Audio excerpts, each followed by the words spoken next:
Puducherry Pooranankuppam Indian வங்கி கிளையில் 15 ஆண்டுகளுக்கு மேலாக நகை மதிப்பீட்டாளராக பணிபுரிந்து வரும் தொழிலாளர்களை இந்தியன் வங்கி மேலாளர்கள் திட்டமிட்டு உள்நோக்கத்தோடு பணி மாற்றம் செய்வதாகவும் பணி நீக்கம் செய்யும் சட்டவிரோத நடவடிக்கையில் ஈடுபட்டு மண்ணின் மைந்தர்கள் உரிமைகளை காலில் போட்டு மிதிக்கும் இந்தியன் வங்கி நிர்வாகத்தினை கண்டித்து பூரணாங்குப்பம் இந்தியன் வங்கி கிளை அலுவலகத்தினை நாம் தமிழர் கட்சி நிர்வாகிகள் முற்றுகையிடும் போராட்டத்தில் ஈடுபட்டனர். மேலும் காவல்துறை வேண்டுகோளுக்கிணங்க பூர்ணாங்குப்பம் இந்தியன் வங்கி கிளை மேலாளர் சேஷராமினா மற்றும் இந்தியன் வங்கி மண்டல துணை பொது மேலாளர் வெங்கட சுப்பிரமணியன் அவர்களை சந்தித்து நடைபெற்ற பேச்சுவார்த்தையில் நாம் தமிழர் கட்சி நிர்வாகிகள் தங்கள் கோரிக்கைகளை வலியுறுத்தினர்.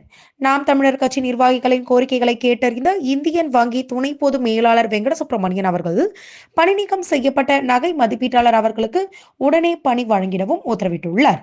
பணியிட மாற்றம் தொடர்பான நடவடிக்கையில் 3 மாதங்களில் சரியான வழிகாட்டுதல் பின்பற்றவும் மண்ணின் மைந்தர்கள் உரிமைகளை பாதுகாக்கவும் நடவடிக்கை மேற்கொள்வதாகவும் உறுதியளித்துள்ளார்.